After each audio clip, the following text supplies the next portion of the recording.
ഞാൻ ഒരു നന്മമരാവാൻ ആഗ്രഹിക്കില്ല. ചെയ്തതിനൊരു തുടർച്ച ഉണ്ടാവുമല്ലോ. ഞാനൊരു നന്മമരാണെന്ന് നിങ്ങൾ തെറ്റിദ്ധരിക്കേണ്ട. ഞാൻ ദേഷ്യം വരുമ്പോൾ ദേഷ്യം പ്രകടിപ്പിക്കുന്ന ആളാണ്, സ്നേഹം വരുമ്പോൾ സ്നേഹം. ഞാൻ പറയുന്നത് ഓരോ ഈ സമൂഹത്തിൽ കുറേ ആളുകൾക്ക് കുറേ കടമകൾ ചെയ്തു തീർക്കാണ്ട്, ആ കടമകൾ നമ്മൾ ചെയ്യാത്തത് കൊണ്ടാണ് ഇങ്ങനെ എന്താ പറഞ്ഞാൽ ചേരിത്തിരിവ് എന്നാണ് ഞാൻ മനസ്സിലാക്കുന്നത്. എല്ലാ വിഷയത്തിലും ഒരു ചേരിത്തിരിവ് ഇവിടെ കാണുന്നുണ്ട്.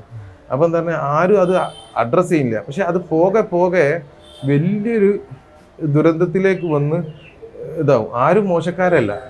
അപ്പം എന്താ പറഞ്ഞു കഴിഞ്ഞാൽ ഇവിടെ അതിനും വേണ്ടി എന്താ കോപ്പ് കൂട്ടുകയാണ്.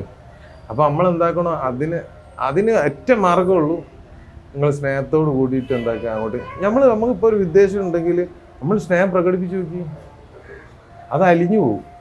ഞാൻ ആ ഇതാണ്, നമ്മളിപ്പോൾ ഒരാൾ ആക്രമിക്കുകയാണെങ്കിൽ ഞാൻ കെട്ടിപ്പിടിക്കണം എന്നുള്ള അഭിപ്രായക്കാരനാണ്. ഈ നന്മമരം എന്നുള്ള പ്രയോഗത്തെ ഇഷ്ടപ്പെടുന്നില്ല?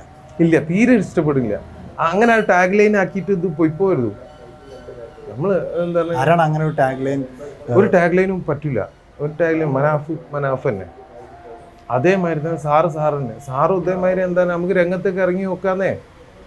നമുക്ക് അതിനുള്ള നമ്മളെ വീട് എന്തായാലും പട്ടിണിയല്ല. നമുക്ക് കുറച്ച് നേരം സമൂഹത്തിനും വേണ്ടി കൊടുത്ത് വിചാരിച്ചിട്ട് നമുക്കൊന്നും നഷ്ടപ്പെടാനില്ല. ഞാൻ പറയുന്നത് ഓരോരുത്തരും 30 ദിവസം മാസത്തിലുണ്ടെങ്കിൽ ഒരു 2 ദിവസം സമൂഹത്തിന് കൊടുക്കി, ഒരു വളണ്ടറി വർക്ക് ചെയ്ത് നോക്കി.